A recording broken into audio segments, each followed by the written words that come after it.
Bonjour à tous, aujourd'hui je vais vous raconter l'histoire Les murs ont des oreilles. Les murs ont des oreilles. Léo et Inès adorent passer les vacances chez leurs grands-parents. Grand-père et grand-mère habitent un vieux château au sommet d'un village. Ils exercent un métier merveilleux. Ils sont vendeurs de surprises. Dans leur demeure pointue, ils organisent des anniversaires, des mariages, tout ce que les gens désirent célébrer. Grand-mère s'occupe de la cuisine, grand-père de la décoration et des surprises. Pas de bonne fête sans surprise. Voilà son slogan.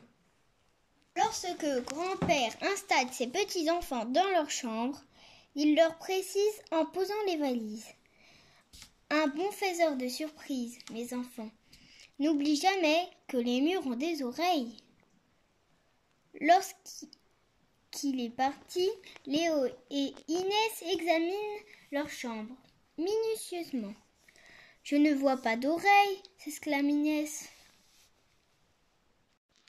Comme ils ne parviennent pas à déplacer l'armoire et la commode, ils en conclurent que les oreilles se cachèrent derrière les meubles.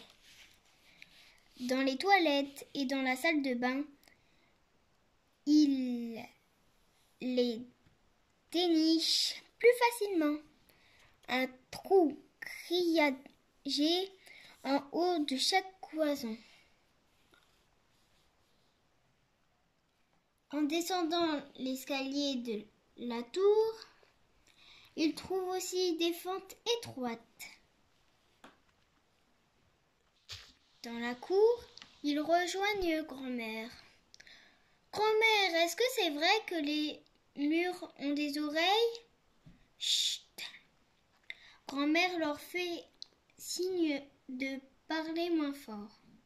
« Non seulement les murs ont des oreilles, mais ils répètent tout. » Léo et Inès vont faire un tour du village. Pour la première fois, ils examinent les façades des maisons ou les murailles des jardins en cherchant des oreilles. Et ils finissent toujours par en apercevoir une fente ici ou là. Inès s'écrie. « Ce doivent être de très vieilles oreilles, car ce sont de très vieux murs. » « Tant mieux, réplique Léo. Comme ça, les vieilles personnes n'entendent pas très bien. On pourra dire ce qu'on veut. » Léo et Inès rient.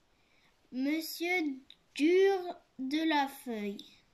Leur voisin ridé comme une tortue ne remarque même pas la sonnette quand on carillonne chez lui. Quand ils reviennent au château, grand-père les accueille avec une grimace. Ce n'est ni malin, ni gentil de rire des anciens. Les murs n'ont pas aimé. Léo et Inès se regardent, consternés, et chuchotent. C'est donc vrai que les murs ont des oreilles et qu'ils répètent. Ils courent vers grand-père pour s'excuser. Bien compris, aidez-moi à préparer la fête de Madame Bobinette. Sa famille lui fait la surprise d'un grand dîner aux chandelles samedi avec son frère marin qu'elle n'a pas vu depuis des années. Il sortira du gâteau. Quel beau métier, marchand de surprises, s'écrie Léo. Oui, créer des surprises aux gens, mais uniquement de bonnes surprises. C'est merveilleux. Léo et Inès partent acheter le pain. À la boulangerie, Inès dit « Madame Bobinette va être heureuse que toute sa famille débarque, elle qui vit seule. » Pendant une heure, Léo et Inès continuent les courses. « Qu'est-ce que je vous avais demandé, les enfants ? » On a répété à Madame Bobinette que toute sa famille la rejoindrait samedi, la surprise est gâchée. Léo et Inès se demandent, très gênés. Devant quel mur ont-ils dit cela? Le lendemain, Léo et Inès vont au marché et prennent bien garde à se taire lorsqu'ils longent les murs sur la place du marché. Ils osent reparler enfin. Comment va-t-il tenir dans un gâteau? Demande Léo. Qui? Dit Inès. Le frère de Madame Bobinette. Grand-mère les attend à la porte du château, furieuse. Le voisin de Madame Bobinette est au courant pour la surprise du gâteau. Vous avez encore bavardé. Non, il n'y avait pas de mur. On était au marché. Les murs étaient loin, à 30 mètres au moins. Petit malheureux, quand on dit que les murs ont des oreilles, cela veut dire que quelqu'un peut toujours entendre les phrases et les répéter. Tous les mots qui volent dans l'air trouvent une oreille. Les murs ont des oreilles. Cela signifie « Soyez discrets, gardez les secrets ». Léo et Inès sont très ennuyés d'avoir gaffé. Que pouvons-nous faire pour que grand-père nous pardonne? Je crois que j'ai une idée, dit grand-mère. Suivez-moi au donjon. Elle les emmène dans une petite pièce, en haut de la tour.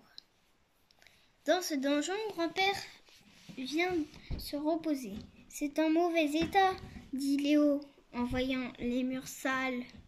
Exactement. Je pense que vous lui ferez très plaisir si vous lui arrangez la pièce et donnez un coup de peinture.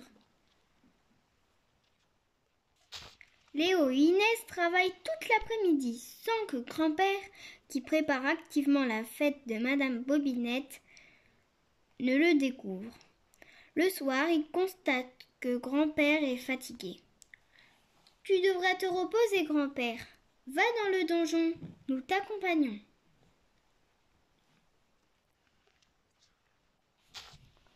Au donjon, grand-père n'en croit pas ses yeux. Tout a été rangé et lavé, mais surtout pour décorer les cloisons. Léo et Inès ont dessiné au pochoir de belles oreilles. Des oreilles de toutes les couleurs, un arc-en-ciel d'oreilles. Merci mes enfants, je vais immédiatement tester cette pièce en faisant une sieste. Ne ronfle pas, grand-père, car ici les murs ont vraiment des oreilles. Où était caché le lapin?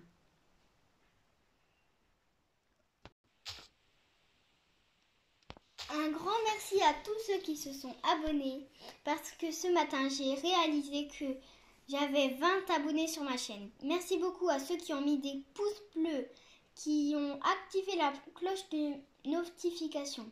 À bientôt pour une nouvelle vidéo.